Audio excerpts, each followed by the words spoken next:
You are now entering PaleoRadio.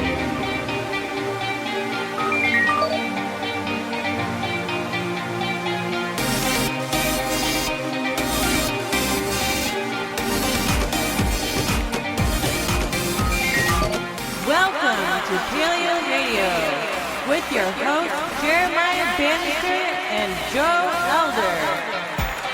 Welcome back to the wonderful show that airs every Monday here at 95.3 FM, 1680 AM.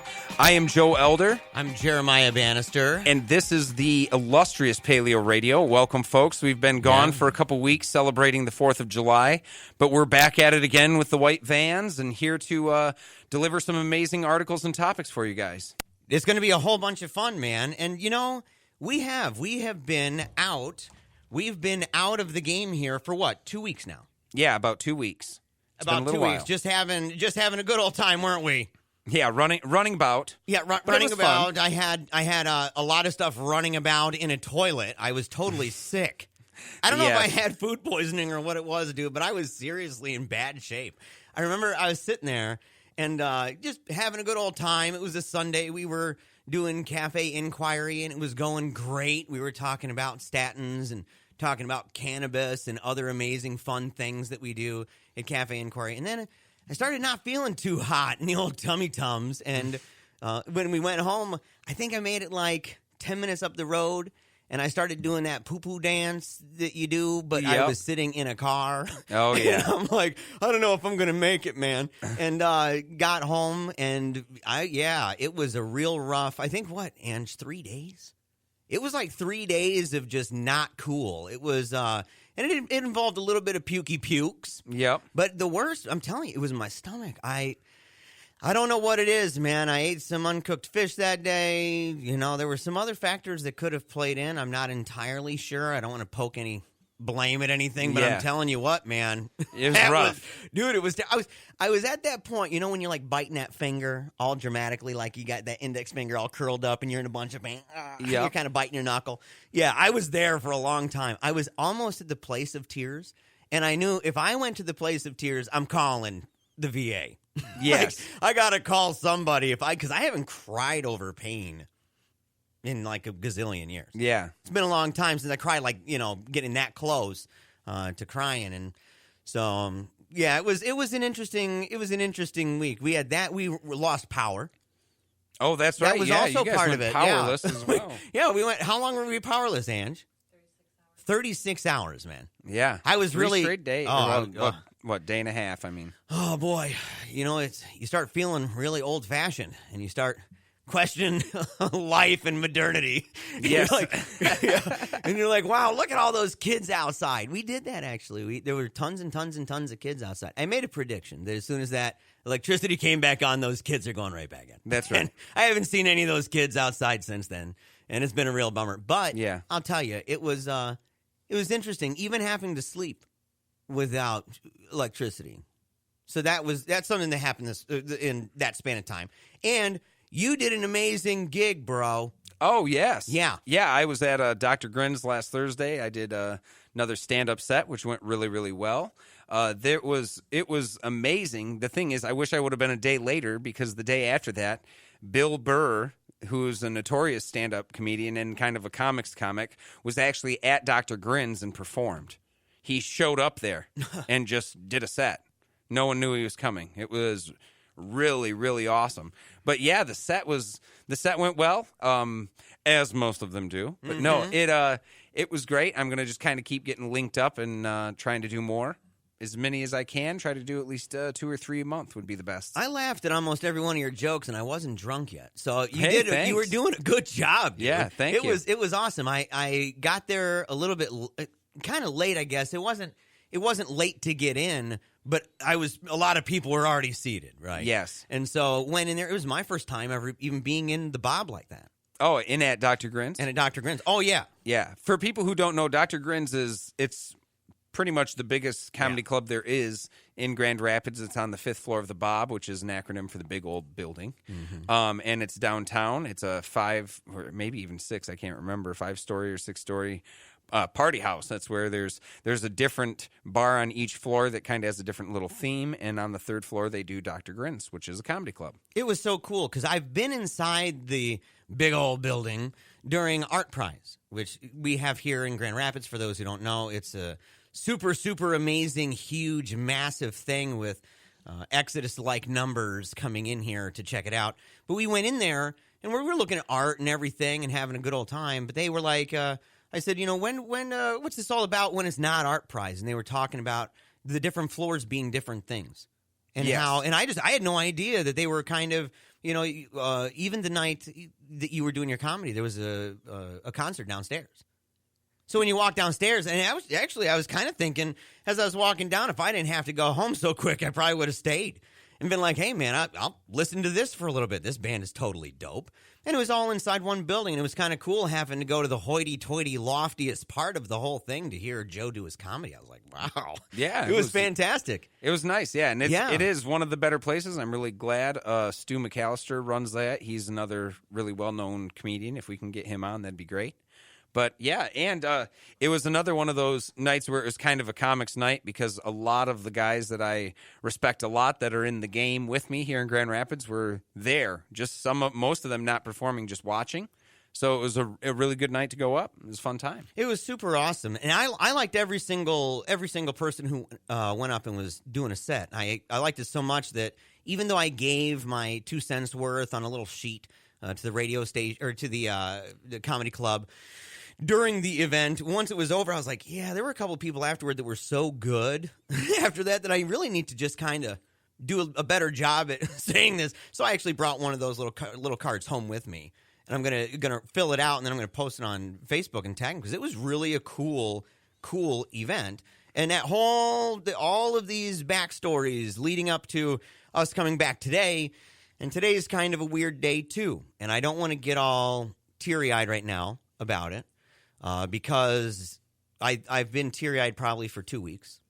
I've been completely absent-minded, not in this universe, because today, as Joe's tweet, and I'm really grateful for that, by the way, Joe's tweet this morning, saying that today marks the 1-year anniversary of Samantha Bannister's death.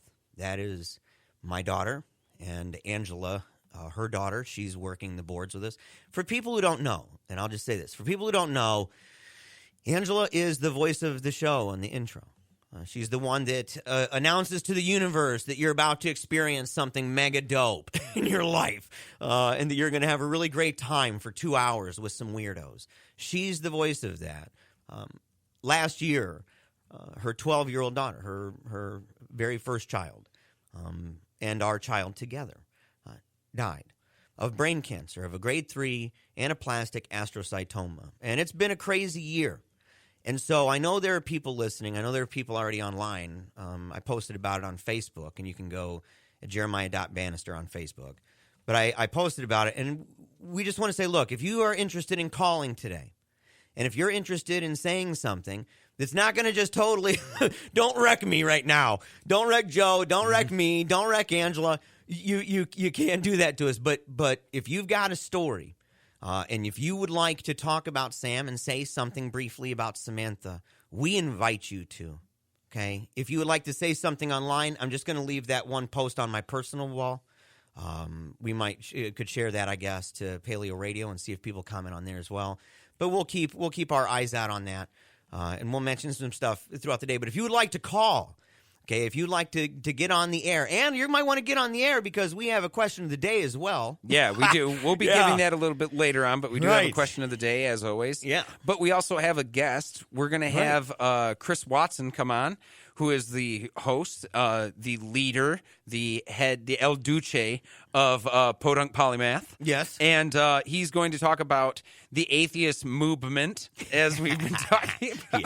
Yeah. But he's going to be talking about the atheist movement and the question of if it is eating itself alive. It's kind of I wouldn't call it a complete response, but it is in regards to a Patheos article by David Smalley talking about how there's a bit of regressive left action going on in the atheist movement. And that it's eating the atheist movement alive. And that it's eating it alive. Right. Yeah. And actually, hey, I communicated for clarification with David Smalley on a couple of these things. So I want to make sure that I'm hearing him right.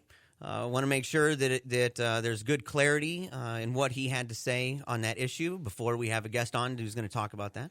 Because David Smalley's not on the show today. Well, and let's be clear about that. Yeah. We also are not going to be defending David Smalley's positions. We'll Correct. be defending our own. If David would like to, he can also come on the show. Yes, and that is it's an open invitation to Smalley to come on to Paleo Radio.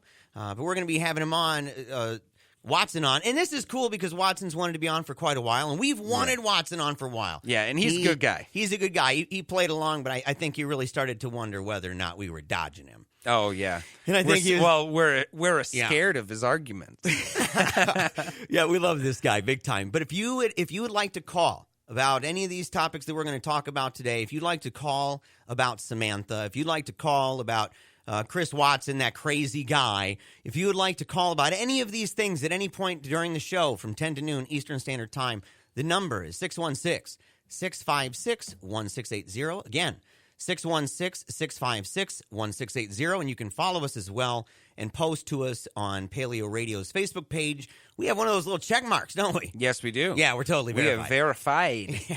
So, and also, we have quite a list of topics. We may not get to all of them just because of we're expecting, a few calls possibly today, along with Chris calling in. So, with that, we'll get through as many topics as we can. But one study that we have, or one article, is a massive new study concluding that neonicotinoids in pesticides are harming bees, one of the largest ones ever. That should be an interesting article.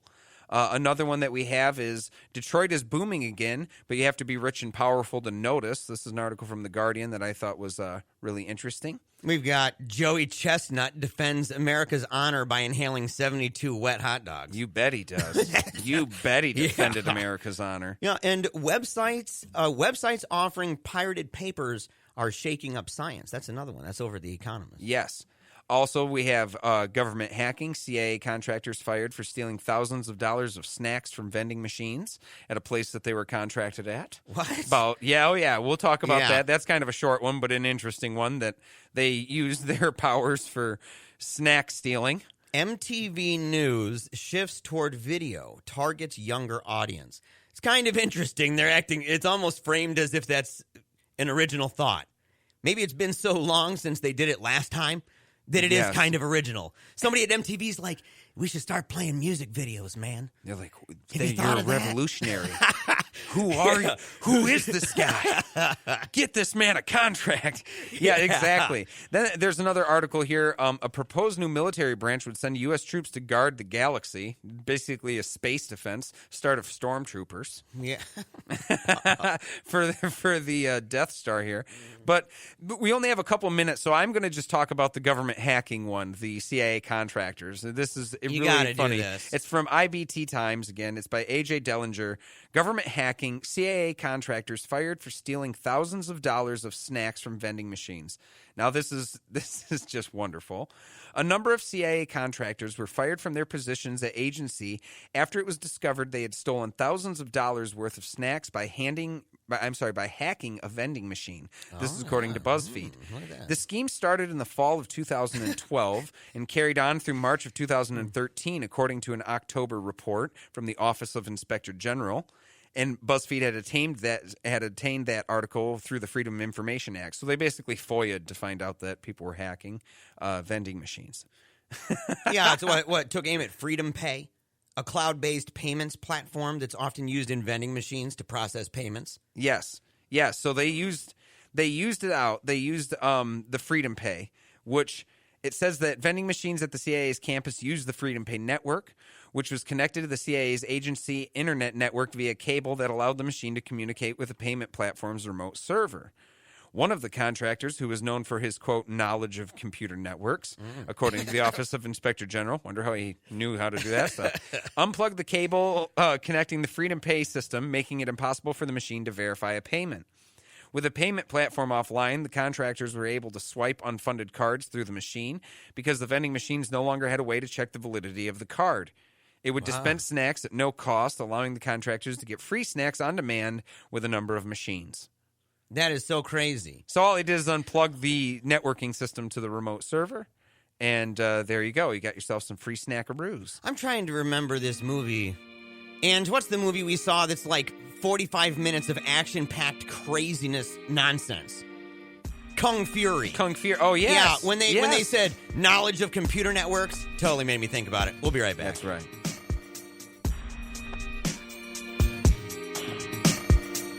Love Paleo Radio? Join the club. Support our work by visiting patreon.com/Paleo Radio today.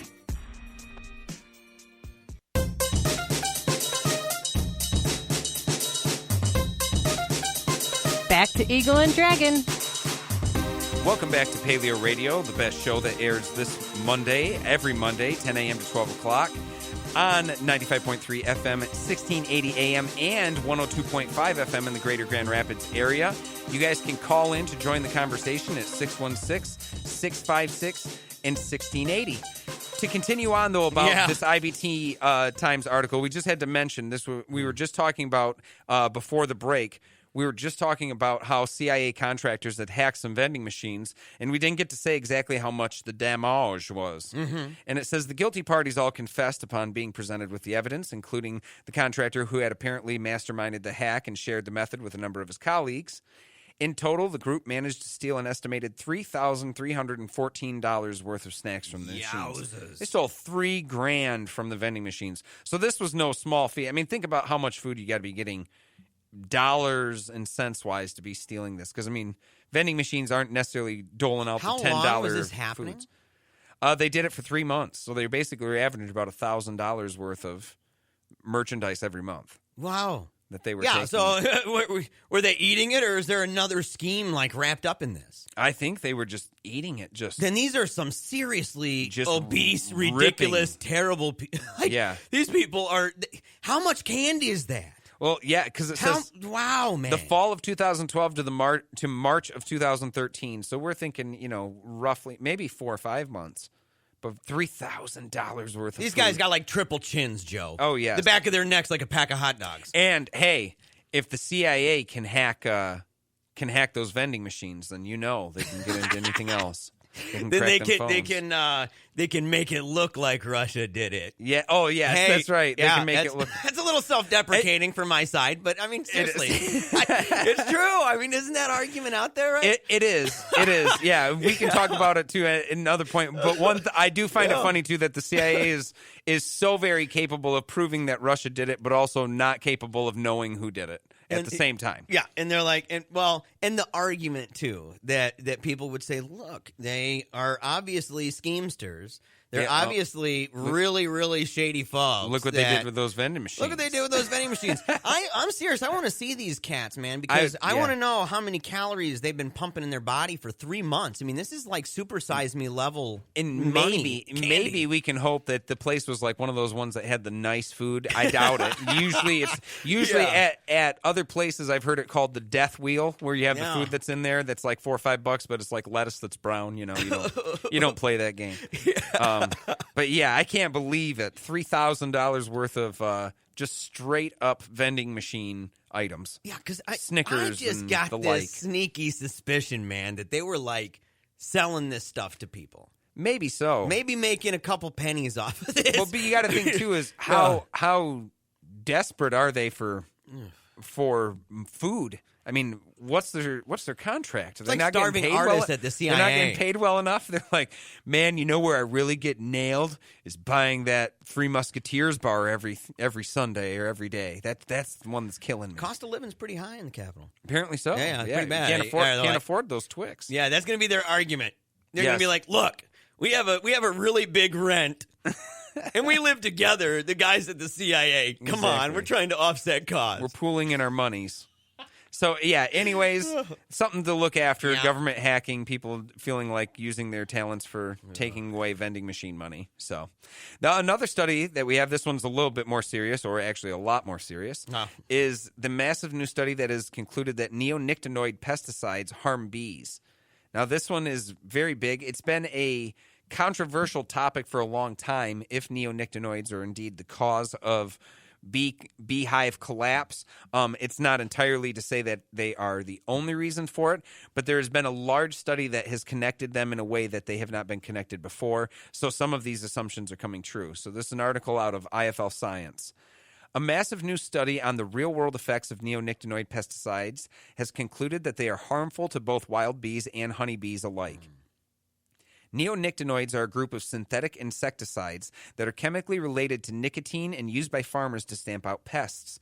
They have come under a lot of heat in recent decades for their surrounding the environment, namely on honeybees and birds, aquatic invertebrates, and other wildlife. The European Union is quickly moving towards banning them, yet some have argued that based on weak evidence, as many studies have artificially fed neonicotinoids to bees. So they're saying that it's kind of weak evidence because people are just directly feeding them, and that those are the results. So in response to that, the new research by the Center of Ecology and Hydrology hope to settle this debate with a most extensive look at neonicotinoid pesticides in free-living bee populations to date. The study, published in the journal Science, involved scientists documenting wild populations of 3 bee species across 33 large rapeseed farmland sites in the UK, Germany, and Hungary. So that's pretty fascinating there. Yeah, so they're taking on this is large scale. Yeah. It says they found that exposure to crops treated with neonicotinoids, clothianidin, and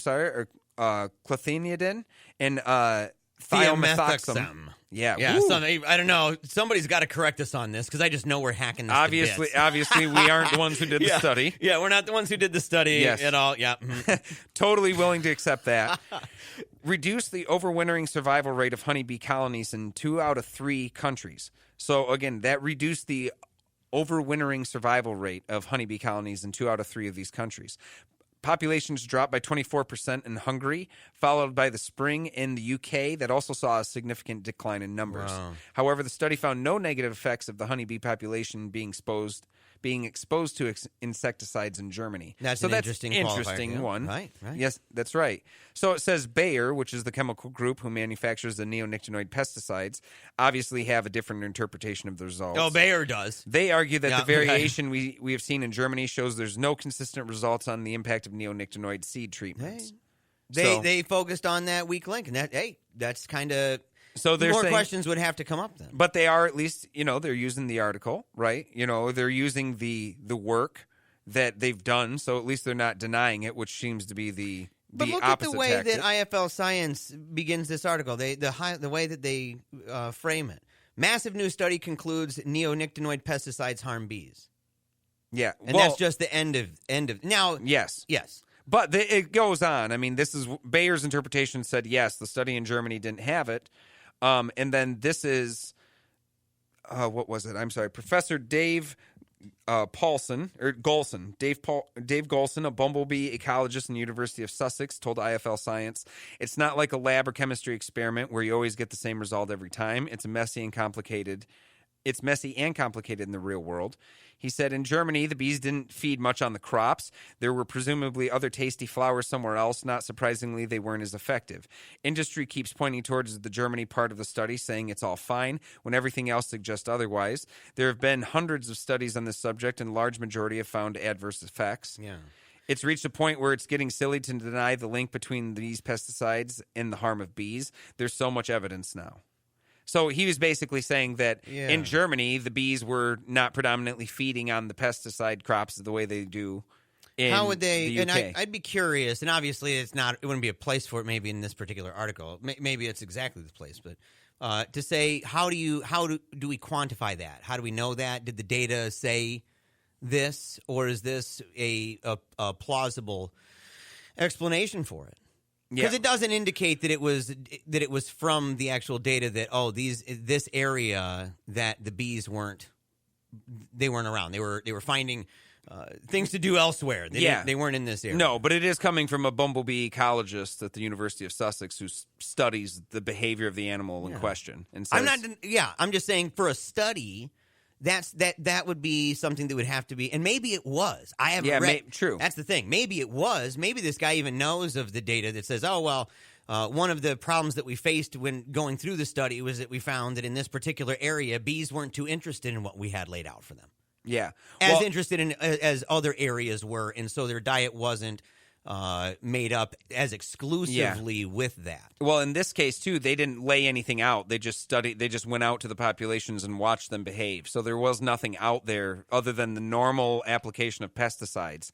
And so in the UK I guess we could just put it this way. For the one area that didn't have it, 2/3 of the bee population collapsed in the other two, meaning that 66% of the area was affected. So over half of the areas that got hit with this insecticide had the adverse effects. So even if we were to take into consideration, and we should, that Germany didn't have the effects, 2/3 of the study did in the other areas. You know what I mean? So, and I don't know. I think that's a very interesting point to bring up, that we'd have to see where they were getting their food from. But in the case of the Americas, I know that, and I would have to relegate this to a study too, because I don't know the study offhand. Right. But I remember reading the fact that Americans don't actually garden as much and don't even put out flowers in their homes as often. That most people don't do that as a practice. That leads more bee colonies towards farming areas to feed in the Americas, and that's why they're actually more exposed to neonicotinoids, because they don't have access to other accesses. I'll give a shout out here to Sunday Assembly. I actually went, I forget how long ago was that? It was a while back. They had somebody come in who is a beekeeper, and I believe associated with Fair State, I believe. And so it came down and was talking about maybe GVSU, one of the two. I don't want to misrepresent here. But talking about bees and talking about what people can do, in fact, to make their areas a better habitat for bees, a better environment for them to come on in and enjoy what you've got provided. And so we've actually been looking at specific kinds of flowers that are friendly to the bees. Right, that invite them in, colorful and bright, bringing in different kinds of birds, bringing in bees, and other things to our property, so that it's not just a slab of green. Yes. Because she was talking about how, showing this really beautiful, kind of illustrious looking property, where obviously this individual was living a kind of luxurious lifestyle. And it was beautiful grass, real plain. Everything was green but stylistic. And she goes, yeah, this is like a graveyard for bees. For bees. There's no bees here. The trees are wiped out. The colors are gone. It's green and it's shaped for human visuals, for our optical enjoyment. Yes. And that's it. Not for sustainability. And this is so important, because without bees, there's not us. That's true. Yeah, like we're pretty tethered. We're in the midst, in fact, of a serious problem. We very much are. We have been for actually a period of time now that you kind of wish people knew more about it. Well, and the candle's burning at both ends. We only have about a minute here, but the candle's burning at both ends, because some of the solutions to this are GMOs and genetically modified organisms that we don't have to put pesticides on, but people also have an irrational fear of those. So stick around, folks. We'll be back with more. We're going to be talking about Detroit booming again, but only for the rich, how the left has lost its mind, and a new proposed military that could be possibly defending space.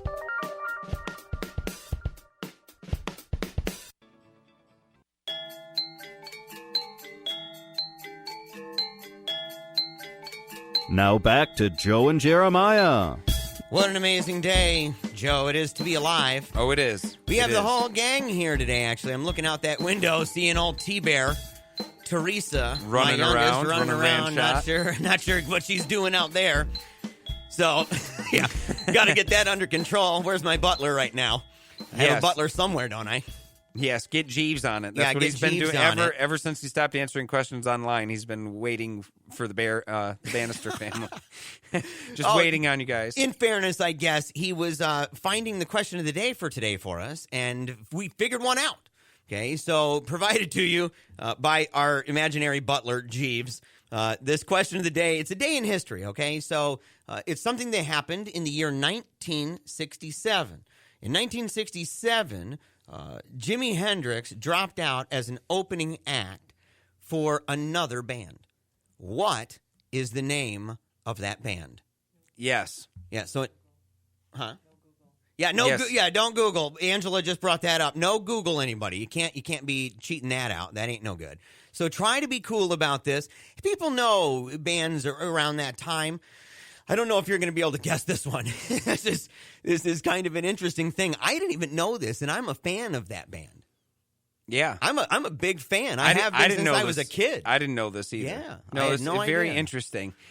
Yeah. And you said the year again, correct? Yeah, 1967. 1967. So, what band did Jimi Hendrix drop out of playing for 1967? Opening for. Yeah, he was set to open for this band. Yeah. And he said, "I don't think so." Which is very akin to Jimi Hendrix style, if people didn't realize it too. Jimi Hendrix was totally one of those doesn't come on stage for an hour.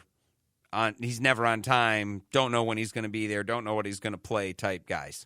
So going to a Jimi Hendrix concert, he was one of my favorites. But many people would tell you that going to a Jimi Hendrix concert was either an experience or a complete and utter waste of time, depending on how he did. You know what? I've heard the exact same thing.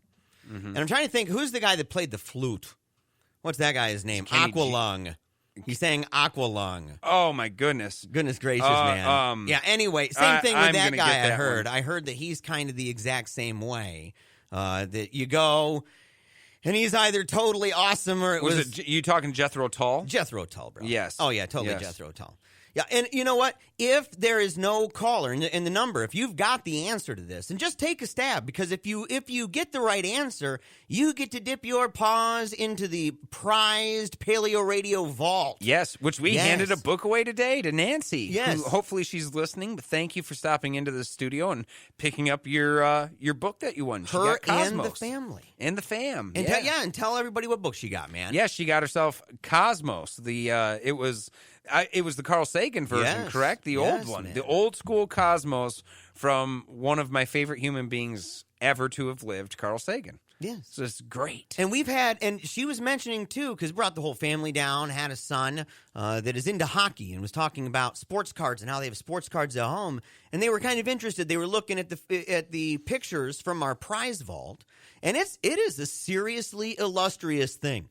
It is. You go in, you're going to find books ranging from politics to economics to science to religion to philosophy to apologetics to fiction. You're going to find sports cards of all different kinds, comic books. You're going to find graphic novels. In fact, really nice graphic novels. Yes.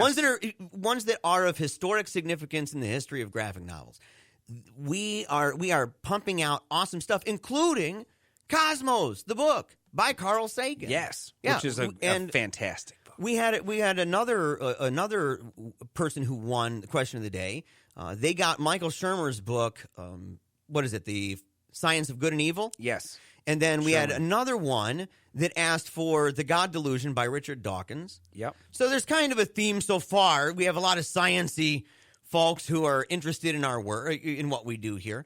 But we also have stuff that has to do with movies. We even have Spaceballs, man. Oh, we have a lot of political stuff, too. We have baseball cards in there. We've got everything. Baseball and basketball cards. Yep. I mean, it is an awesome, awesome prize vault. So if you say, I don't really know who Jimi Hendrix said he wasn't going to open for, but I know some bands around that time, so I'm just going to guess. Give her a shout. You have a chance. So go ahead. Give us a call. 616-656-1680. One more time. 616-656-1680. Also, if you are local, right, you're somebody here in the local area in Grand Rapids, we have a $20 gift certificate to Brick Road for some pizza.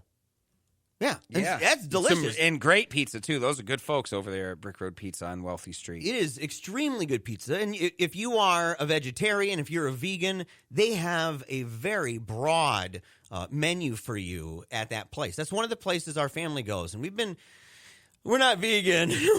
I'm pretty close to it. I mean, I don't eat much meat ever, but when I do, it's only stuff like fish and shrimp and things like that. Pescatarian, I guess. Mm-hmm. So I've been eating that way. And Brick Road in town is one of those places that we can go to, and that we're never really never worried because we know that there's a really good selection, that we're not just going to be asking for a salad. Yeah, that's right. Yeah, a salad with the little piece of lettuce, SpongeBob's piece of lettuce and a tomato on it. Yep. Well, that's normal. Yeah, that is normally the case. So it is normally the case. Speaking of the case, as it may be, we can talk about Detroit a little bit. This is an article from The Guardian. Detroit is booming again, but you have to be rich and powerful to notice. This is by, I'm sorry. That's by Guardian. Yeah, it's by The Guardian. Yeah, it's over at The Guardian, and it's an opinion. Oh, of course. Yeah, it's an opinion piece. Yes, and it says, in his magnum opus, The Wealth of Nations, Adam Smith writes, whenever there is great poverty, there is great inequality. For one very rich man, there must be at least 500 poor, and the affluence of a few supposes the indigence of many. Or the indigence. I'm sorry, indigence of many. And this is by Ben Cole Thompson, by the way. That's right. Yeah. Thank you. Yeah. Smith's prognosis was the ever-widening gap between the rich and the poor, and the fact that the national wealth doesn't necessarily bring an end to mass economic desolation, aptly describing the current state of Detroit, a major American urban city that is now heralded as a shining city upon a hill after its 2014 emergence from the largest municipal bankruptcy in U.S. history. Mm-hmm. You know, this is something, man, I'd love to have Nathan. I know we say this sometimes, but it's true. This is a topic near and dear to Nathan's heart. Nathan Dufresne. He's one of those guys also does the voiceover for the show talking about. Yes. Yeah. What's your favorite one you like? You love to hate him, you hate to love him. Yeah. Wrote it myself. What about the science and comedy one? Which one is that? I'm forgetting. Science-based, skeptically minded, comedically attempted. Yeah. So that is Nathan, and he's from that area, takes a lot of pride in that area, but he keeps us abreast of these things going on and has been assuring us that in spite of what you see and how it's really poor that in many areas that you're seeing kind of this emergence within the city, but it's limited. Yes. So the people that are benefiting and the groups that are benefiting in this way, these are a very small group of people. And I thought about it, I said, man, when you bring in a lot of these big corporations and you have corporations that say, hey, we want to come in here and we want to revitalize this, it's going to reflect that. Yes. It is. It's going to be part of that. And there's huge things coming out of the center of the city, and it could be an economic... what we could be missing is the economic explanation of how things get from being a thriving inner city to a thriving municipal, huge city, a big metropolitan area. Because I personally believe that you have to revitalize downtown in order to make the city vibrant again, period. So I'm not really against all the money that's been flown in or that's coming in from guys like Dan Gilbert, who is he owns Quicken Loans. He pretty much owns downtown Detroit at this point.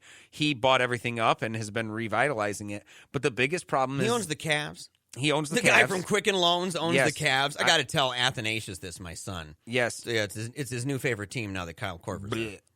So no, tell him I said that. No. Yeah. But anyways.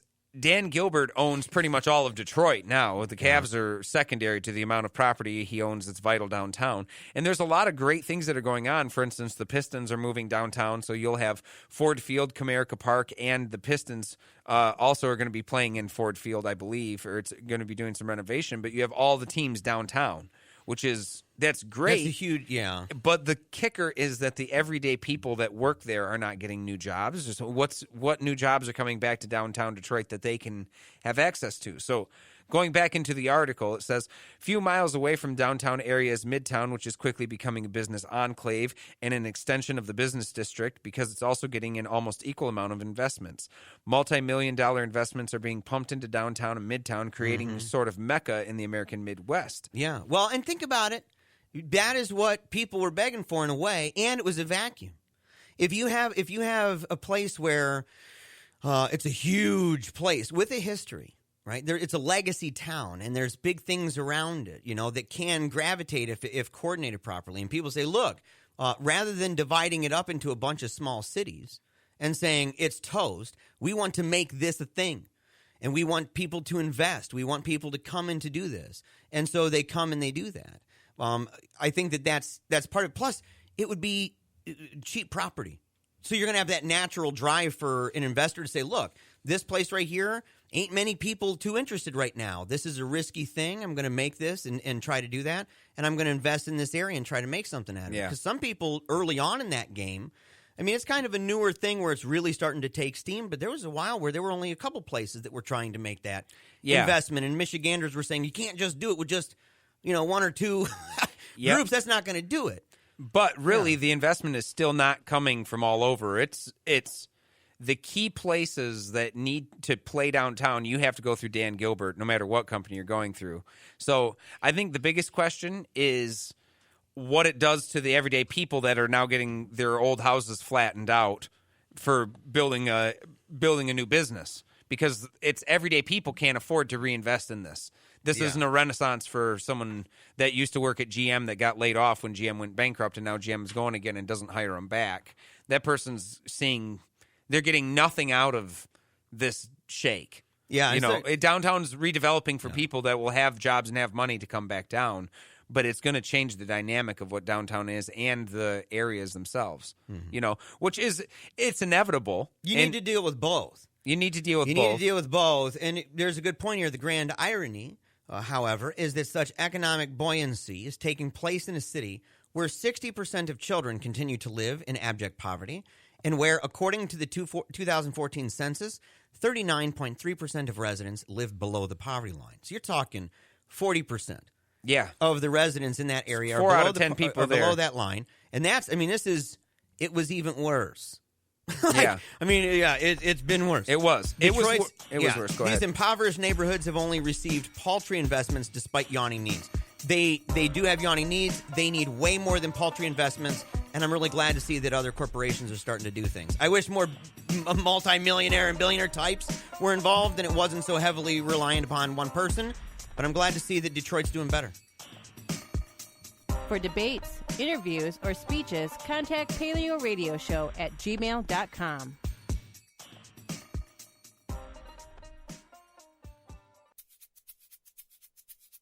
You love to hate 'em, you hate to love 'em. You just can't get enough of 'em, you sick freaks. Paleo Radio's on the air. Yeah, speaking of Nathan, that was totally him right there. There's Mr. Dufine himself. Yeah, there's Mr. Dufine right there. Mr. 21st Century Bill of Rights. You got to go check that out. It's his admittedly utopian. It's his vision. Yes, it's the grand vision. He had a good trip, and he is very passionate about this. And you know what? He's got a fantastic logo. He does. I mean it. I'm not saying that. I'm not saying that in any other way than to say this guy is a cool guy. He's very passionate about his ideas, and I've never seen him more activated. Where he's going to events, he's getting involved. He's a Democrat, and he's involved with the Democratic Party. But he's part of that progressive Bernie branch of that party that's trying to do serious reform. Yes. And he is not joking about that. He is he's a serious player about reform. And so, there he is right there. Yeah. Maybe we can talk about that sometime, where what we believe that reform is going to produce. Is that going to produce a Democratic Party, or is it going to produce a kind of the dinos, Democrats in name only, and a split, kind of like what we see with Republicans today? I think it would. And I kind of wonder, man, if the centrists on the right and the centrists on the left would start to have maybe more stuff in common rather than going to a 4-party type thing. It'd be more like a 3-party type thing. If they actually made a party split. I'm talking ideologically. Yeah. You can have a shell of a party. If you're divided in half, there's some issues going on. That's right. I wonder, this is just kind of opining, I guess, but I do wonder where we're at, if historically we've ever been at a place like we are right now, in terms of where we might potentially have both parties splintered into 2 separate factions within the party. So we basically have 4 subgroups under the umbrella of 2 parties, and that also means that nothing will And get no done. offense, Gary Johnson, but there's still not enough libertarians to really... No. You would still have to align with the centrist Republicans. There's not enough libertarians voting Libertarian Party. There's not. If the numbers that libertarians say are real about the amount of people they have, they sure seem to feel like Republicans adhere to their needs just as much or more than libertarians do, because they are still voting conservative, much like progressive people that say the same thing. I don't know how much hope I have, Joe, when we talk about, grand visions or utopian dreams. And we talk about society because, look, Joey Chestnut defends America's honor by inhaling 72 wet hot dogs. Yeah. I mean, that's a real... That's real America That's stuff a real there. headline, too. I mean, that's real stuff. Yeah, I'm seeing this guy doing this. I mean, it doesn't even look fun. He looks like he's pulling cheese in. People put cheese at the end of their mouth and just suck it in, and it's gone. It's how he looks when he's just mowing down those hot dogs. Can't be healthy. There's a really great... Yeah, I'm looking at this guy trying to understand kind of, who is he? These championship titles, I'm seeing kind of a little bit more about Mr. Joey Chestnut, and he has 10 titles. 10 he's titles. He's the most recognized hot dog eater there is. And, dude, it's a really great meme it's got right here. It says, most championship titles all time, Bill Russell at the NBA 11, Henry Richard, NHL 11, Joey Chestnut, Nathan's 10. And it has him holding up his hot dog championship. Yeah. So he's right. He's up there kind of with Yogi Berra. Yogi Berra's at 10. Oh, yeah. Yeah, I mean, even, is it Rafael Nadal, French Open? Rafael Nadal. Yeah, 10. So, I mean, you've got a whole bunch of these high-profile folks. It is. Joey Chestnut's right up there. It's an extreme athletic event, and anyone who says differently, I encourage you to try to down 72 wet hot dogs and see if it's something that anyone can do. Yeah, you have to practice. For real, it's a competition. Yes. Hey, he dethroned Kobayashi, who used to be the biggest hot dog eating fiend in the early 2000s, and Joey Chestnut came out of nowhere and beat him, and ever since, this Chestnut brother's been winning hot dog eating contest after hot dog eating contest. That is crazy. He's the Tiger Woods of hot dog eating. Have you ever done anything like that? Like where you've done a food eating contest? What did you do? We did pie eating. Yeah. I did pie eating contest, and then in high school, way back when, we had to tie our hands behind our back and pick out worms out of a whipped cream, like gummy worms out of a whipped cream pie and stuff like that. Had like 2 minutes to get it or whatever. I was always not any good at that. I'm not much of a power eater. Yeah, like do you ever do those things? Have you ever done where you go to a place and it says, hey, if you buy this burger and you eat it, or this steak, or you buy, sorry about that, you buy a steak, you buy a whole bunch of stuff, and you eat it in a certain amount of time that it's free. Yeah. Have you ever done that? I haven't ever. I've eaten at places like that, but I've never taken on the challenge like Great Outdoors, the old 96er or anything like that. No, I haven't done it. I'd love to, though. And I want that music playing if I do. I want it to be just like John Candy. I've never had it to where everybody's like watching my table. You know what I mean? Like, okay, look, this guy's going to try this now, or this lady. Never been in any kind of situation similar to that. But I've tried to eat food that is a competitive quantity of food, and that I would get to eat it for free rather than pay a ridiculous amount. And my wallet has always been a lot smaller when I leave those places. I never win, dude. I can never get it all down. And I'm glad now. I mean, I'm doing a lot better in my life. I'm not in that dark place anymore, Joe. Not in that dark place. Not in that dark place where I'm, warping down tacos. How many tacos can you eat in this amount of time? No, but it's speaking of people who are trying to get out of a dark place, man, MTV is trying to crawl out of a hole. Yeah. Yeah, MTV News shifts toward video, targets younger audience. MTV News is being restructured with an eye toward creating more video and short-form content for a younger audience. Variety has learned. This is over at Variety, by the way. It's written by Daniel Holloway. And I was like, what do you think, man, right out of the gate? You think they're kind of following the lead of Vice? Of Vice? Yeah. Possibly. I think I think they're just thinking about the idea of going back to the visual medium, that for a while it was going into audio when it was streaming services, and now we're going right back into visual. And I think that they match the times for it. Notice that the time that MTV deviated from playing video was the same time that different apps like Pandora came out, and now we have Spotify and others, but it was iTunes, the streaming services were the things where most music was being listened to and perpetuated, so they were adapting to that. And they did it more like celebrating shows, where it would be some sort of award show for music as opposed to the music itself. I thought this was kind of about music videos, and come to find out, transition will see resources shift from long-form journalism to the development of short-form video pieces. Yeah, they're talking about... Like BuzzFeeding it out. They want to push it out for the... Well, if the grand majority, and I don't know what percentage it is, but we know it's a high one, of people are getting their news through directly social media, then you really have to play that game if you want to be giving out news. It dumbs it down. Absolutely, it does. Listen, let's just say this out loud. I mean, it's for real. If you have a situation that's continually driving people to sum it up quicker than that, buddy, you're taking like 10 seconds to make your point. If we're at that place where you're boiling it down for your gold-starred 3 to 10 second viewer on Facebook, then journalism in any meaningful sense. I mean, you can't call it that anymore. You can call it a lot of things, But to sit there and just say, "Oh, we're going to maintain a level, but we're just gonna cram it," like it's not going to happen. Yeah, it's just not. It's not. And they may happen. do it they may do it with a news anchor in a 3-minute, segment style where they have the like Jon Stewart style where someone's sitting there and it has the little pop-up green screen next to it and everything, right? But the ultimate idea of limiting it down and going to the time frame is the worry. Being that it's a visual medium, I don't think is necessarily the worry for me, but being the time frame. Because there are studies right now about people who are listeners to John Oliver, which is a video medium and 20 minutes long, and they're as educated as NPR listeners in a lot of cases, and that's their modus operandi for how they like to get their news is via John Oliver. Not to mention that they look at others, but it's just to say that long form visual media isn't going to kill you, but I think the time frame will.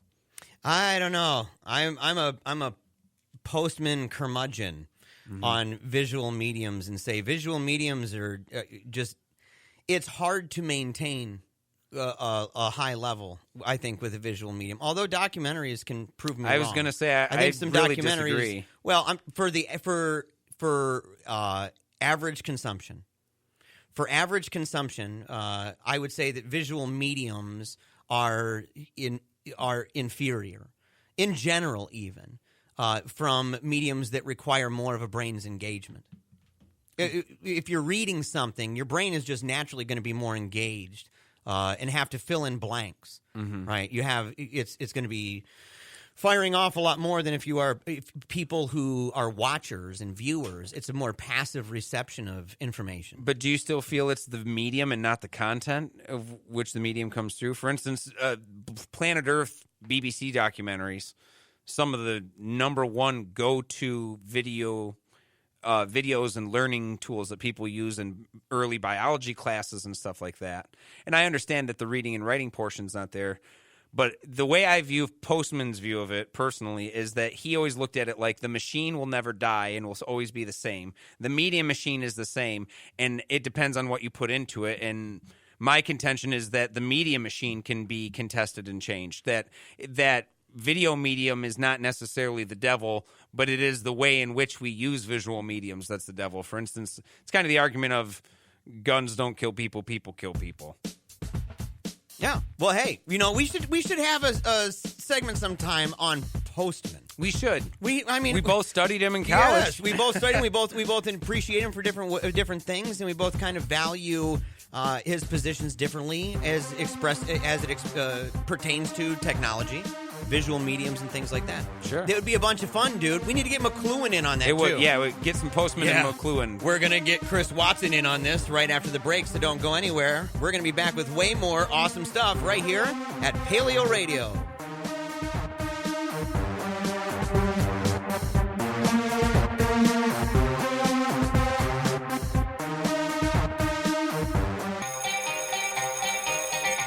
You are now entering PaleoRadio.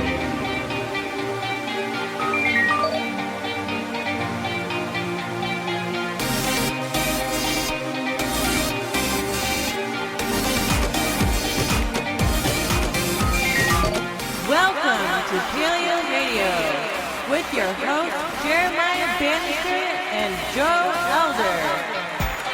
We're going to have a fantastic time here in the second hour of Paleo Radio. Again, we are going to have in a few short moments, we're going to have Chris Watson. He's a good friend of the show. He's been kind of alongside us the whole time. Yeah, he has. He picked up on us very, very early. Yeah. And we picked up on his work pretty early. And I had the privilege of meeting him at at ReasonCon 3 down in North Carolina. Got a picture with him, got to hang out with him in his hotel. And he was talking about wanting to be on the show and kind of saying, hey, you guys ever going to have me on? And kind of joking about it, and just flat out said, yeah, we would love to have you on. And he was taken back by that. And I said, he's like, well, you never asked me. And I said, you never asked us. Like, yeah, would you like to be on the show? I'm sorry, we never asked. And so, but that was months ago, Yeah. And so we took our time and had to deal with some stuff, and then decided that we were going to touch base with him and make sure that he was going to be able to be on the show. But we want to find out. No, we don't have a caller. Okay, yeah, we had a caller for a little bit there. Wanted to make sure that we weren't going to keep somebody on hold over the question of the day. Right? If they had an answer to the question of the day, which, by the way, is this. And people, you're welcome to call and try to give an answer. If we're interviewing, you won't make it through to the live show, but you can still give an answer to Angela on the phone and wish her a happy early birthday, which I should have said earlier. Her birthday lands on the same day as the funeral for our daughter who died last year of brain cancer. Today is the 1-year anniversary of that day. And so if you would like to call, if you'd like to say something to Angela especially, if you would like to do that and call just to say happy birthday, and say something to her, she'll be answering these phones. And so you can give us a call, 616-656-1680. But, the idea of having Chris on the show has been something that we've really wanted to do. And so we're really excited to have Chris on the program right now. So we want to welcome Chris. Chris, welcome to Paleo Radio. Thanks for having me. Yeah. Thanks. Enough. Thank you very much for joining us, sir. It took us long enough. Yeah, man, what would it be? How long would you say it is? Because you heard us. I mean, you picked up on us earlier than I think most other podcasts. Yeah, I actually picked up on you when I started unbuckling the Bible Belt a couple of years ago. Mm-hmm. Yeah. Yeah, man. Yeah, which is And pretty impressive. Yeah, then I kept going with the new one I have. So, yeah, it's been a while. Yeah, so for people who listen to the show here in Grand Rapids over AM/FM and may not be familiar with the podcast, what exactly is the podcast and who exactly are you? I mean, they've heard that we like you. They've heard that you have a majestic man beard, okay, and that we have picture proof of our beards together, our powerful beards. We're enjoying each other's company. But let them know about you as an individual and a little bit about your show, and then we want to talk to you about your position kind of on this question regarding whether the atheist community is eating itself alive. First of all, I wanted to say happy birthday to Angela before anything else. Yeah. Oh, yeah. Yep, she's smiling. She's busy she's working smiling. the board, She's but here. She smiles. Yeah. And also, of course, the 1-year anniversary of Samantha's death. Of course, that was, a heartbreaker for many people. Team Tiny Dancer has, been in my thoughts ever since that happened. And, of course, the memorial at ReasonCon kind of really broke me up, too. And I think a lot of people. And she was just an inspiration to a lot of people, I think. We should play her speech sometime. Yeah, we should. We should actually just play it right on the air. It's 6 minutes. Yeah, I think and say, so. Look, man, we've whittled this down. Chris is referencing our daughter's speech called God and Cancer. And she talked about different topics ranging from medicine, science and technology, faith, prayer, miracles, the afterlife. These were questions that she was hoping to understand better and to tackle. And she was of an age and of a temperament and of a mindset that took those questions very seriously. And she worked very hard in putting together her thoughts on these things. And we edited, we did some magic with it. and boiled it down because the last remaining video that we have, in fact, the only remaining video we have of it, was after it had recurred, her cancer. We didn't know, and so it was. She had a couple difficulties throughout, and we took care of these things. But it was an awesome thing, and you got to see that at ReasonCon. You actually got to see the speech and see her. You got to see video footage, even from the day that she died, of the family and the team outside as the hearse was going away. You saw those things. Yeah, it was. I have no words. Yeah, I was tearing up. I think a lot of people were. I mean, it was really moving, really touching. Yeah, thank you. So. Yeah, and you've got a podcast. Yeah. Sorry. Yeah, no, you're good. You're fine. It's the nature of this day, in fact. But look, you have this podcast. Tell people why your podcast is so dope. So first of all, the name of it's the Podunk Polymath Podcast, or the Triple Po for short. I cover social justice issues a lot of times. I also interview fellow podcasters in the community, to use kind of my name recognition to help their podcast, because I'm super important. Yes. Yeah. So that's basically, and then, of course, I do a little thing before pre-ramble. I'll talk about maybe a story or some other subject, before I actually get into the interview. So that's kind of the basis of the show, I think. Sure. And do you prefer to focus, I know it says, being that the name is Podunk Polymath, but do you like to focus more on science topics or political topics, or kind of do you see them blurring, or what would you say the show primarily focuses on? Social justice. There we go. Because, the tagline of the show is the sentiments of a secular, sarcastic, stirred-up Southern SJW and skeptic. And SJW's right there. And, of course, skeptic's also in there, and secular. So, Say that again, man. That's like a tongue twister. They all begin with S. And so, do it again. I want to hear this one more time. This is good. Sentiments of a secular, sarcastic, screwed-up Southern SJW and skeptic. You're wearing it on your sleeve, man. So okay. I like that. So social justice warriorship, in fact, would be part of what you do and what you believe in. Yes, definitely. Yeah, and the focus of your show. So you've had some fantastic guests on your program? Yeah, and a lot of people most people never heard of. Well, Mel Rice has been on there, actually. She's famous. Yeah, Mel, that's true. Yeah, she's famous. She is a PaleoRadio diva. In fact, her and Angela are the first two.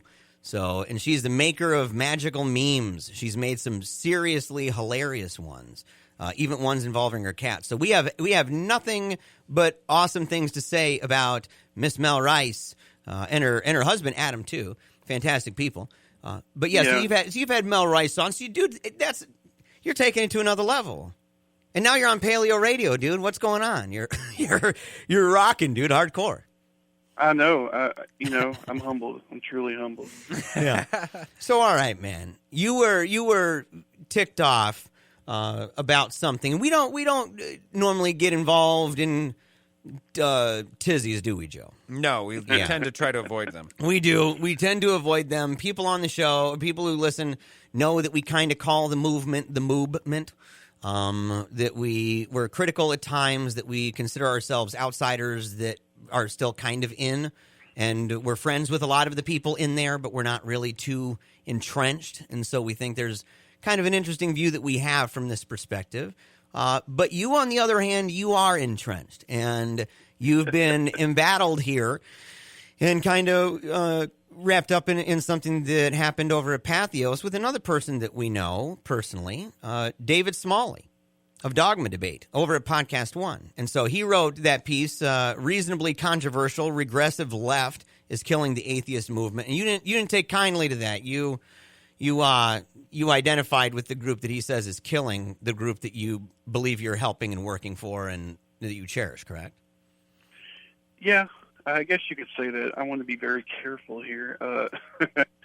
I think that the piece did not do justice, no pun intended, justice to a certain group that he seems to denigrate and also the pace, even though he claims to be reasonable, seems to be unreasonable and attacking and condescending, to be honest with you. Even though he makes some general points that, of course, make sense, there are some false dichotomies in there, and I didn't think that it was fair, to the people he was trying to criticize, to be honest with you. What do you think was most unfair?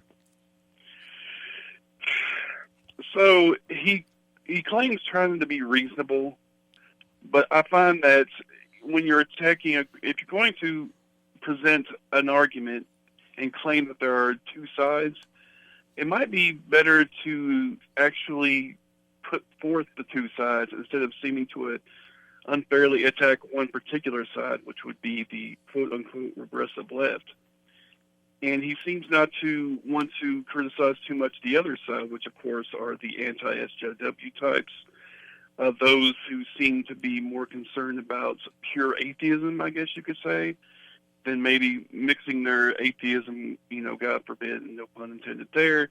We mix atheism with other things such as social justice and like movements such as that. I mean, I recommend anybody reading is interested in this, read kind of the rebuttal by Thomas Smith over at Serious Inquiries. He wrote a very, I thought, excellent article about it, or a post about it.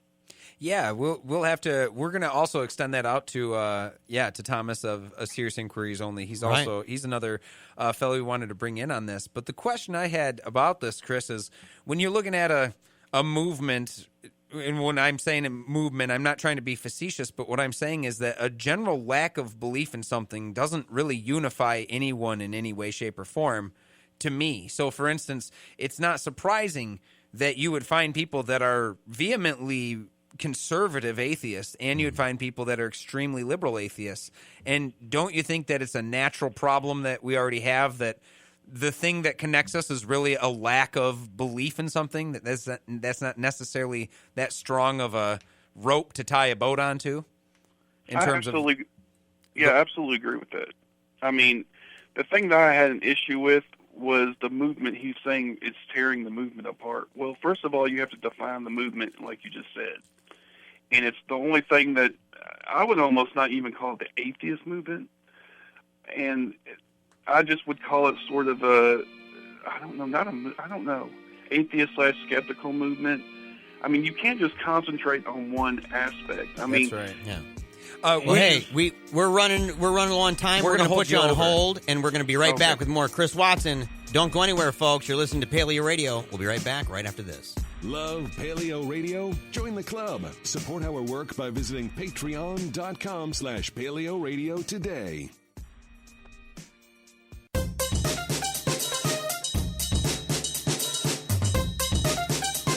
Back to Eagle and Dragon.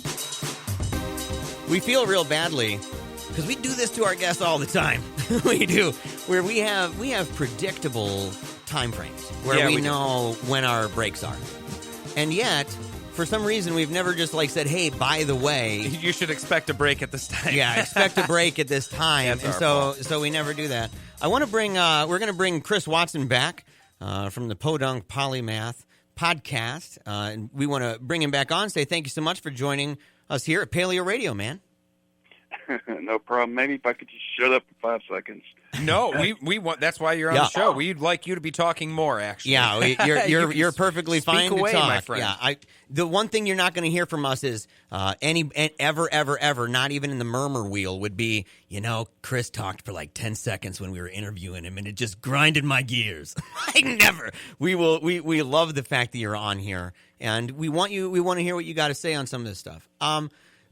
We were talking during the break, Joe and I were, and I said the one thing I wanted to bring up about, because I read Smalley's piece, and I even had a brief back and forth with him, kind of said he gave me some clarifications on what he thinks, which I think were made clear in the article. But one thing is this, is that every time this debate happens, and in many ways I'm kind of more with him than not.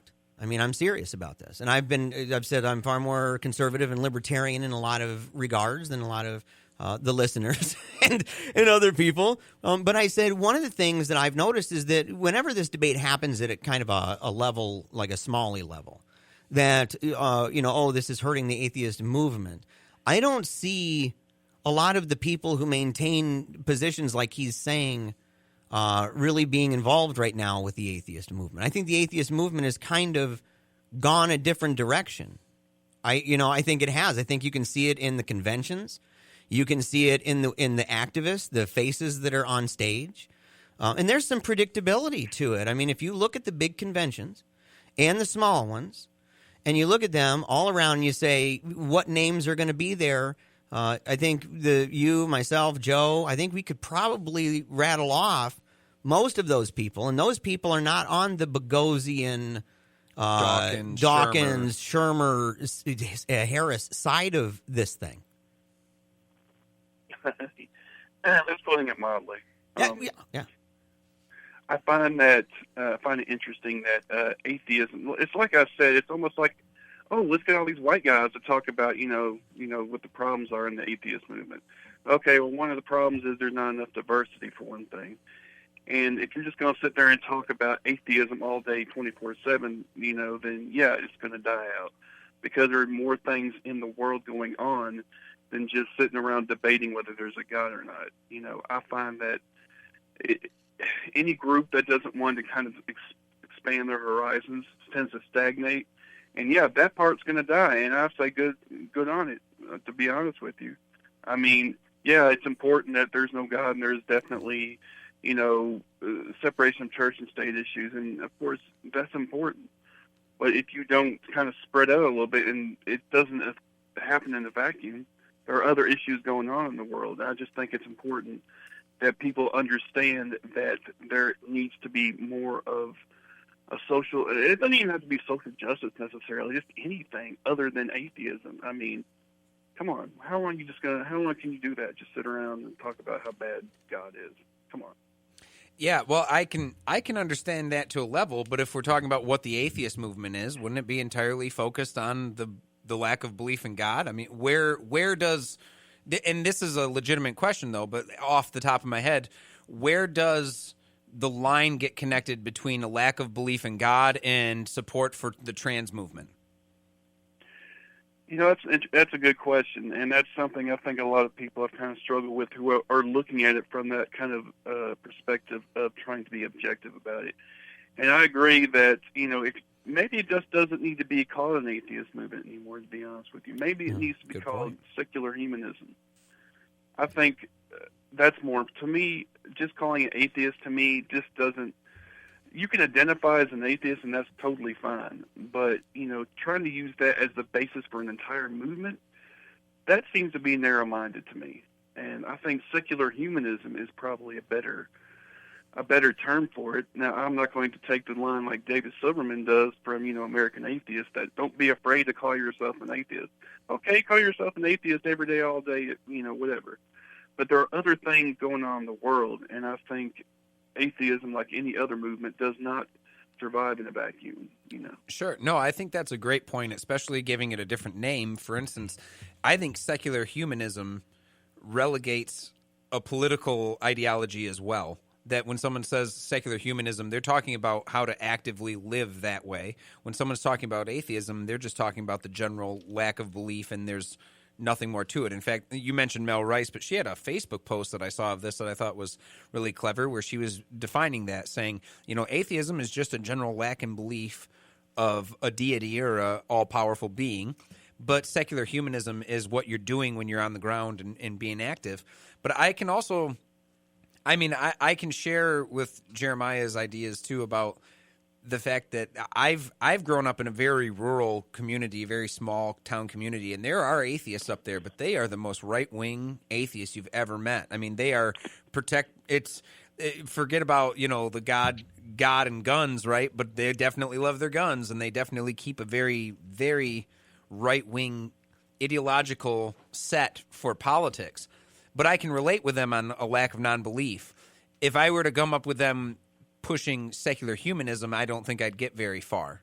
But we are definitely in the same group of non-belief. So I just wanted to make it a point that I do think that you bring up a very interesting idea of calling it something different, because I think that the semantics of it are playing a role.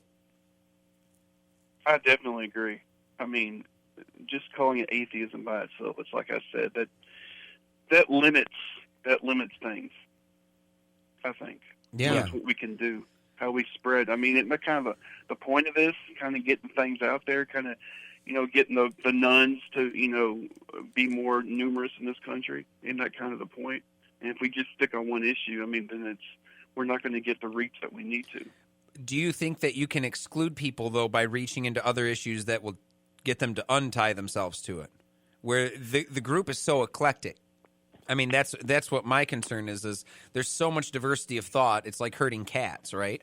That you can get people to jump off the ship while adding more on. It doesn't necessarily just accumulate and accumulate and accumulate. That there can be people like we're seeing right now in the atheist movement. Got people like Smalley have looked at it and said, "Well, I'm obviously going to be jumping ship because there's more different people coming in that I don't politically agree with." So, I mean, do you think there's an element there where you kind of lose people by gaining people too?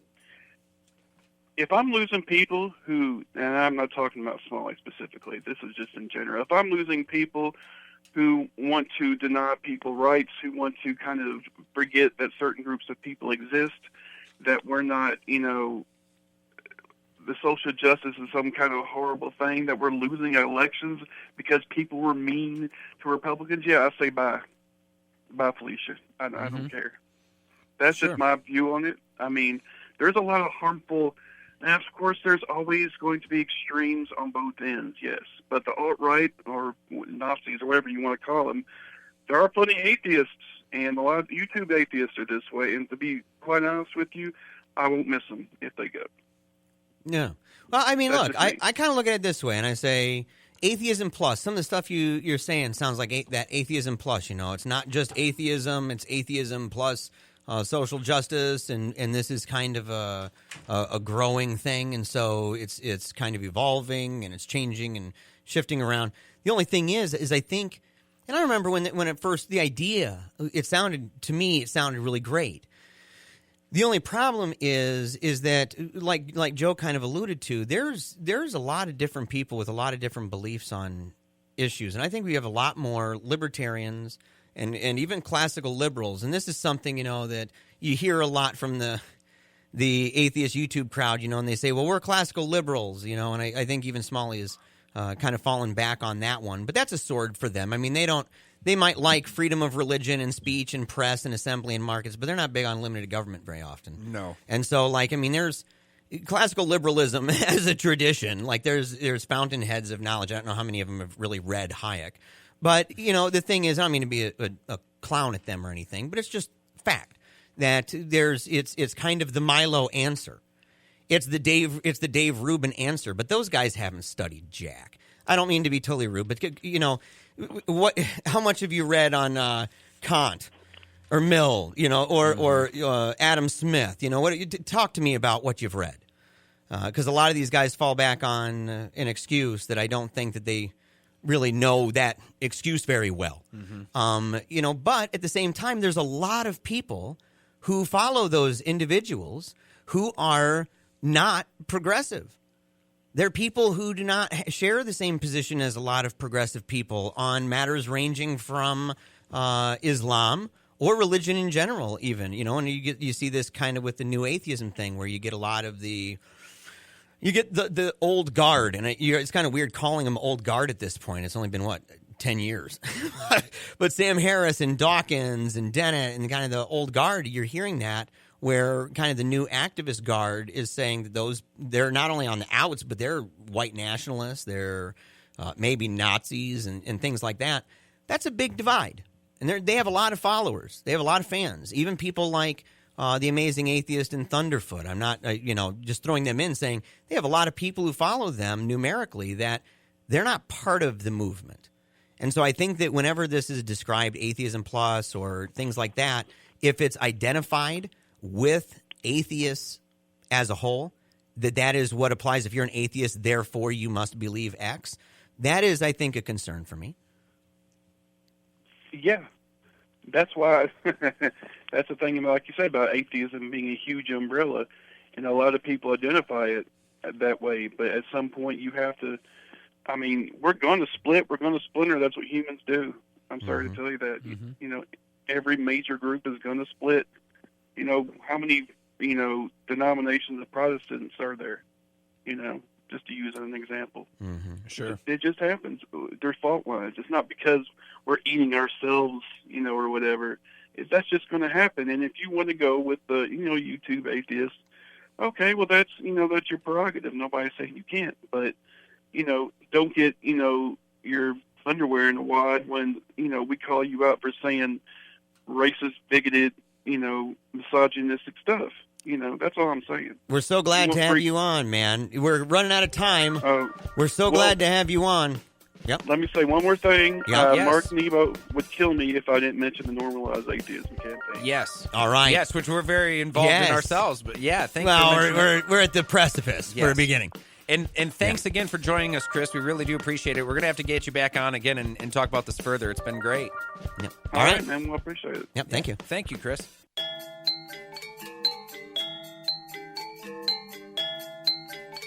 Now back to Joe and Jeremiah. Welcome back to Paleo Radio. We are live in studio, and we'll be here next week as well, 10 a.m. to 12 p.m. Eastern Standard Time for another fantastical episode. But we aren't done just yet, and it seems like we have a caller on the line. Yeah, we have a caller, line 1. Welcome to Paleo Radio. Yes, this is Stan. Oh, we Stan, recognize this we man. know who How you Stan doing, is. Stan? What's going on there, bro? 5.3. I was just listening to you, talking to your guest there, and I would maybe like to approach the problem from a psychological viewpoint. Are you familiar with Maslow's hierarchy of needs? Mm-hmm. Yes. Vaguely. Refresh us. Where at the bottom, you have your safety and self-preservation at the bottom. At the top, though, when you have enough time to reflect, you have self-actualization. And like esteem. And that includes religion or how you view the cosmos and your meaning and everything. And I think if we look at it like that, I think then religion is only one part of it. You know, another part would be just to know yourself. So I just want to know, are you and your guest, I guess he's gone now, but just how do you reflect on that? On knowing yourself? Right. Well, religion is just another way to reach that self-actualization. Religion is, something that you can find a meaning for your existence after you've satisfied everything else, and you've taken care of your family, you have everything. You have to have time to reflect on why. You look at the sky. The Indians sometimes have a circle, and they have a big fire, and the smoke goes up, and they might have a little peyote or whatever, and then they sit down and try to reflect on what what the guys are trying to get them to do or whatever. So anyway, I'll just kind of throw that out there. I've got an we'll let you go right now, and we'll answer that, and all right, you can listen on the other end. Yep. Thank you, Stan. Go ahead, JB. I was going to say it's funny that he brings up reflection and a fireplace, right? A hearth, this kind of gathering around the heat of things and making food together, because for the last 3 days, my kids have been grounded, and it's actually been an amazing thing. Some people would say a godsend, wink, wink, but it's been an amazing thing actually to just sit around the fire and to reflect. And I didn't have any peyote, but I had plenty of cannabis, and so that worked out perfectly fine. But not around the kids. But anyway, my point being, and a little bit of wine. We had Moscato. It's true. The luxuries of living in a decriminalized city, in a medical state here in Michigan. Plug for Michigan. Come move here. It's awesome. So the thing is, though, is to reflect on the last year, to reflect on ourselves. And I had to do this a lot, thinking as an unbeliever about the cosmos, about the world. And I used to do that. I've always done it. I used to do it religiously, where I gave attributes. In fact, there were times, kind of where I wondered if angels were on the other sides of those clouds and things like that. I still think about nature, but I don't think about possible angels on the other sides of the clouds. I think of the fact that there are clouds and what that means. I think about what it means to me, how I enjoy life or how I enjoy the world, and what is meaning if I can't say And in the end, the big answer to all things that nobody's ever been able to really nail down too well, that this idea of this, I don't have an answer for that. Therefore, I have no reason for today. I don't buy that line. Yeah. I don't buy the line that if I can't tell somebody, but you know what, you'll live forever, that means that there's no reason why I shouldn't punch an autistic kid in the face. That's right. That's kooky town. I look at that and say, I don't punch a kid in the face because XYZ, right? And it's not because I don't have to throw in God.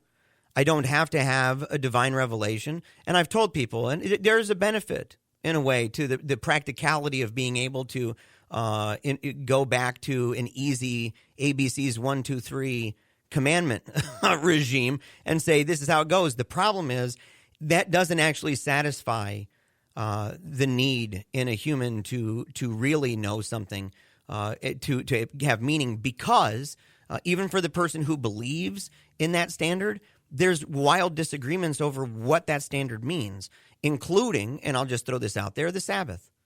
Mm-hmm. If people say, well, or keep this day holy, when you talk about as simple as the 10 Commandments regime and say, look, there's 10. We'll whittle it down to a very small standard that gives us meaning that we can kind of reflect and use this as a point of reference for that. That even that is hotly disputed. And not just a little bit, but the kind that says you can write books about it called 5 Views of the Sabbath by scholars who don't think any of the other ones are really going to hell for violating that. But they all believe that God struck some dude dead for picking up some twigs on it. Yeah. So it doesn't really help, it seems, in formulating that overall encompassing worldview. Well, I think in terms of just saying it as reflection, that really just will depend on the culture if that's going to be a good thing or a bad thing for humanity, because the problem with inherently the problem with many religions is that they aren't fact-based. They are based upon reducing stress, and the focus of them is to indeed reduce stress. Therefore, I don't know what happens after I die, so I can make up a story, and if we all believe it hard enough, then that's going to help us cope with the idea of death. Or I don't like not knowing what happens or why there are thunderstorms. We're talking early development of humans, but I don't know why thunderstorms exist, or I don't know why these storms come in and flood the plains. Therefore, there must be something that's making this happen that I can't understand, but I can give agency to something I don't understand, and that will explain the world for me a lot easier than going to find out the true nitty-gritty reason why it's happening. And there's a spectrum. And I just think the biggest thing is it's because it's not fact-based, it can be perilous to get to the point where I'm understanding what Stan's talking about with the hierarchy of needs, that when you get to a certain point, you can reflect upon yourself and say, what does it mean to be alive and everything?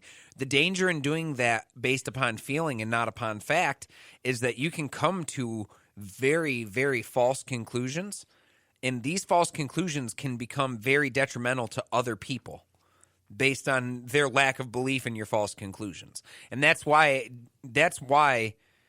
religion can be a good thing if you come up with Buddhism. But in many cases, with many cultures that were pretty violent, you discovered that there were violent religions that came up with them. So it's man-made one way or the other. The question is, do you want more man-made structures based on no fact to be running around producing themselves and propagating themselves as factual?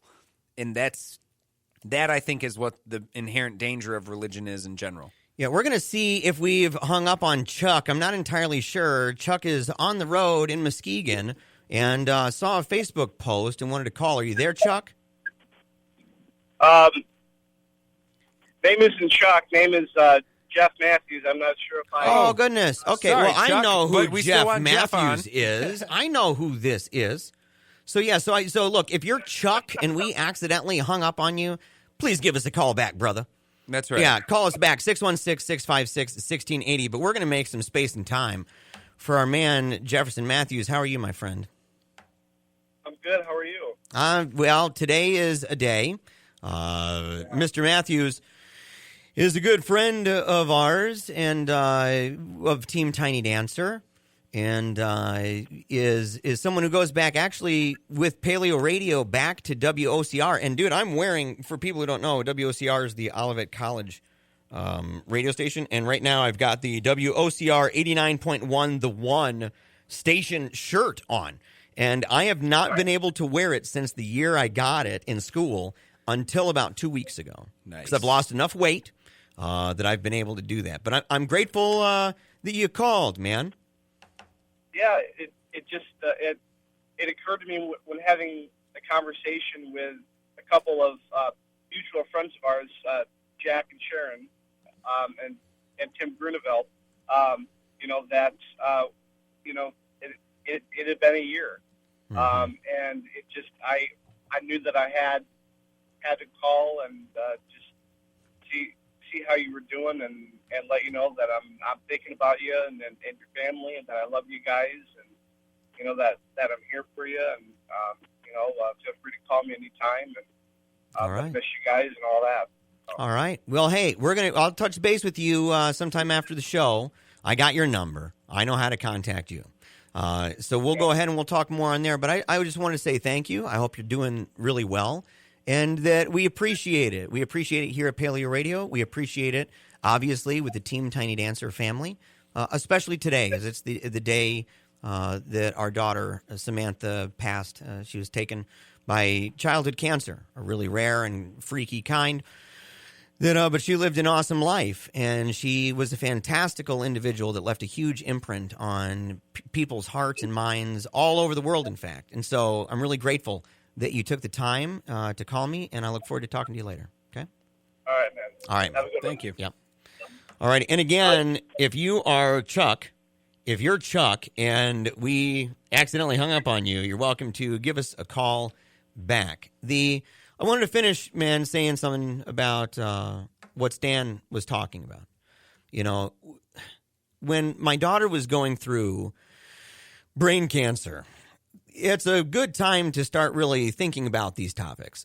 Like, it is. You can't help it. It's thrust upon you. And we thought about it anyway. We're very self-aware people. We like to reflect on life. We like to examine why we do what we do. Why don't we do what we don't do? What are the reasons? And maybe even more importantly, what is the best way to put it all together, to come up with your story, to help you sleep at night? Because that's really what we're talking about. Mm-hmm. What's that story that's your crutch to help you through your day that you think is most accurate and true and will guide your decisions and your explanations, not only to yourself, but to your family? And the thing is, when people rely upon standards like revelation, and when people rely on standards like emotion or pure intuition that's, it seems like that's the case, right? It looks that way. It feels like this. I believe because I've been told, or because I trust in revelation.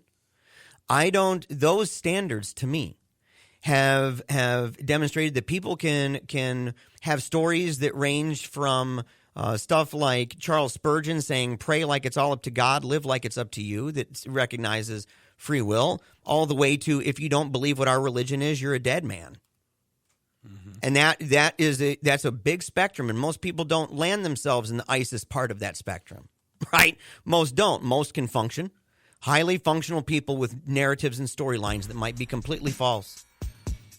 Right? Yeah. And in my conclusion is the best way to whittle out what's true and false isn't pointing to a book and arguing over the jot and the tittle, but to say, let's think of the right questions, do the right tests, come up with the right answers, and see how far that can take us. We'll go from there. Story's still developing. We'll be right back. For debates, interviews, or speeches, contact Paleo Radio Show at gmail.com.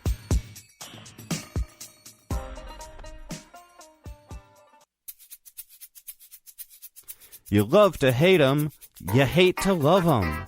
You just can't get enough of 'em, you sick freaks. Paleo Radio's on the air.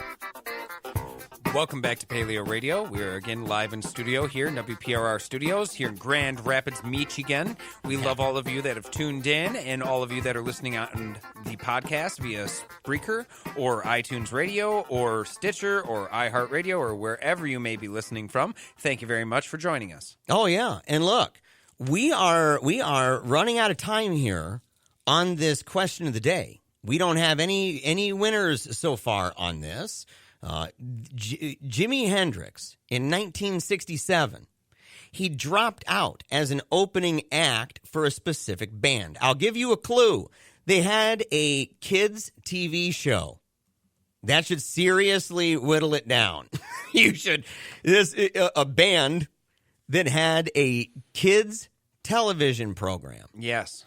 And Jimi Hendrix was set to open. He was the opening act for this band. And for reasons, he didn't want to have any input on the decision. He appeared to have no direct input on the decision, but he made his opinion clear on this band and was not very happy with them. In fact, he said, "Oh, God, I hate them. Dishwater. You can't knock anybody for making it, but people like the blank." Nice.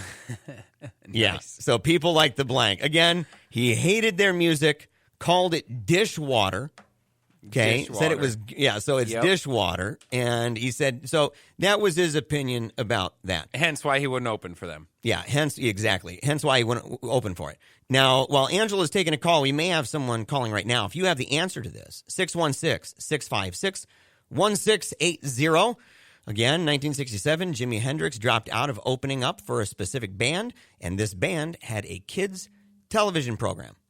Okay, so a bunch of fun with that. I wanted to say we're running out of time. We've got topics, coming out the wazoo. We're going to talk a little bit about classical liberalism, but I just want to say thank you to all the people on my page over at jeremiah.bannister on Facebook for the comments that they've posted. During the show, we had, 80 likes and 7 shares on that. And I want to thank everybody for that.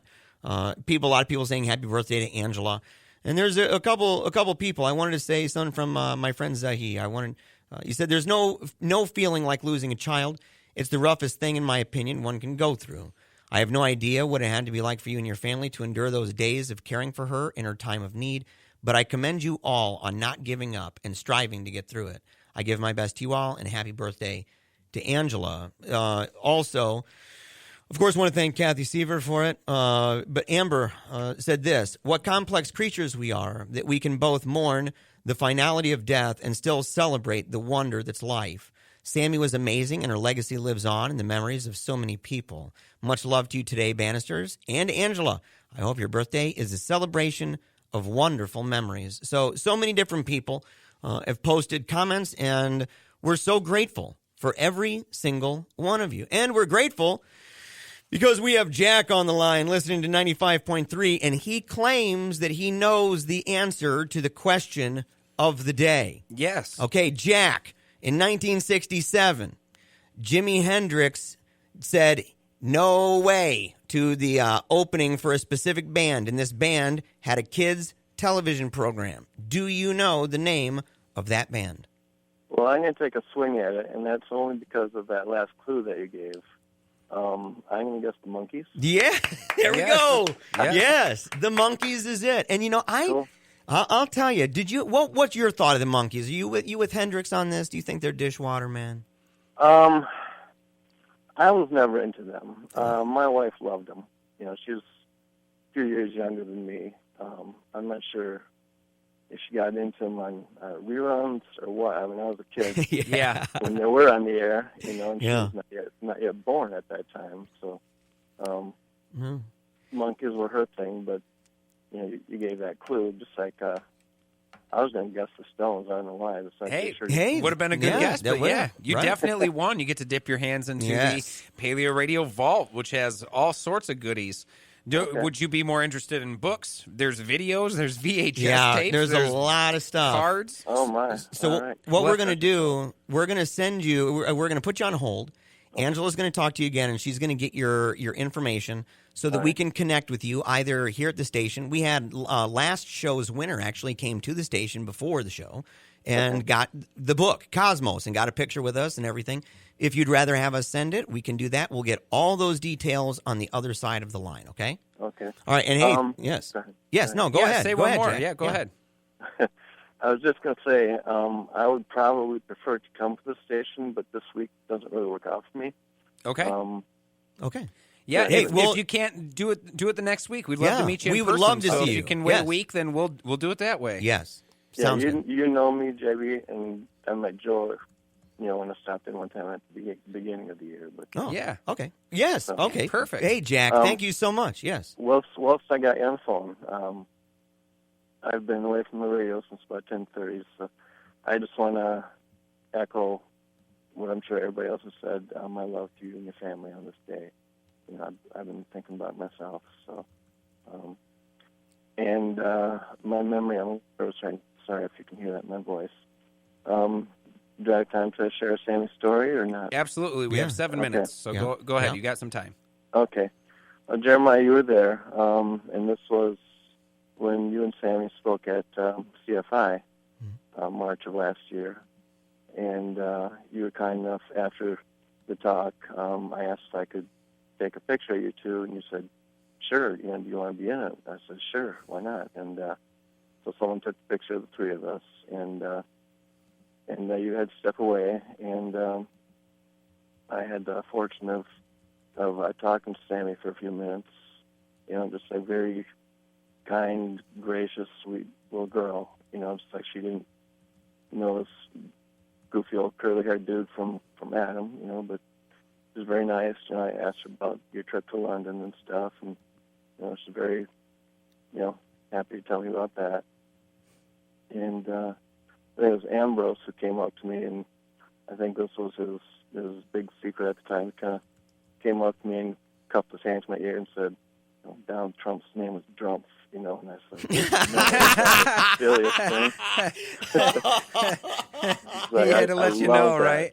I love that. That's hilarious. Yeah, but that was a sweet kid thing to say.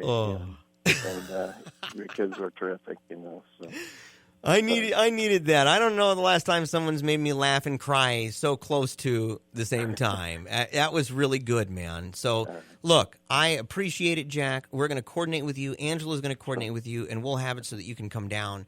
We'll get a picture with you, share it with our listeners, because we're really happy that you called. We're excited that you won, and we can't wait for you to get your hands in that prize vault. Okay? All right, cool. Hey, thank you so much. You're welcome, man. Yep. All right.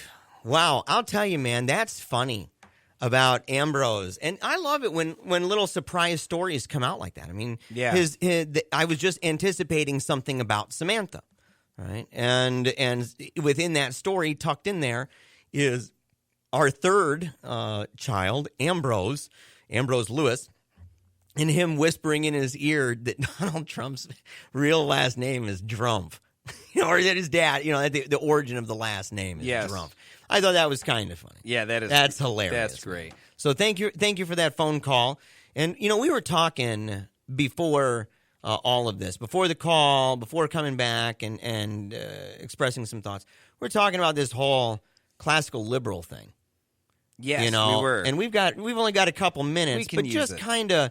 I mean, look, we just got to say this, and you and I have talked about this so many times that we see these debates all the time. This is something you said during the break.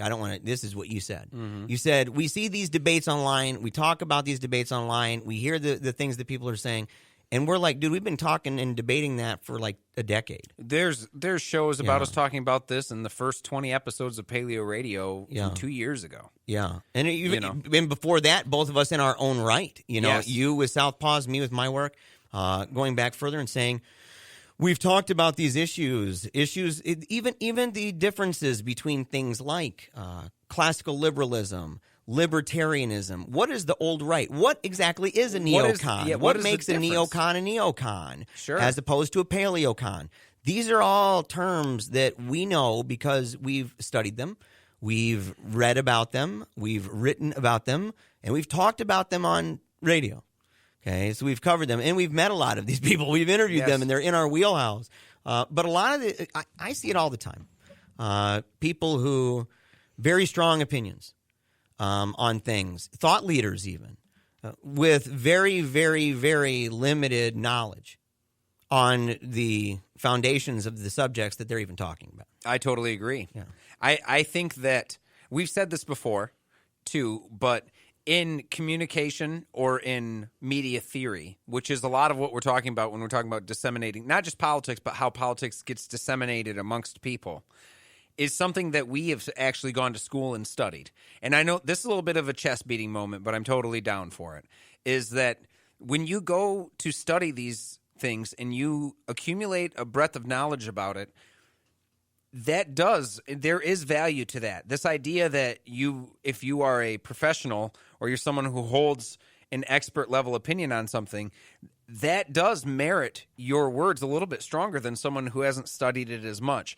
And I think that is really important, that I find myself in the atheist community or the secular community, we find ourselves faced with a lot of people that are philosophy. There's people that are involved in philosophy. There's people that are involved in science. But what we find is something that you and I have been talking about for a good long time that's involved in politics and political aspirations. We've been doing this for a long time. And now this game that we've kind of kowtowed to and said, look, we're not scientists, we're not philosophers, but we do know about our political side. We are seeing it merge onto our side in a way where people just feel entitled to the answers without even talking to anybody. Without studying them or being able and saying, look, how much Hobbes have you read? Right? Yes. What do you know about the Whigs? Have you actually read Hayek? Right. Do people understand the concepts that are being proposed by classical liberalism? We had a great show. We'll be back next Monday, so you're going to want to make sure to be here 10 to noon Eastern Standard Time. Find us on Facebook. We're verified at Paleo Radio and at Paleo Radio Show on Twitter. Have a great week. You're listening to Public Reality Radio, WPRR 1680 AM Ada, 90.1 FM Clyde Township, 95.3 FM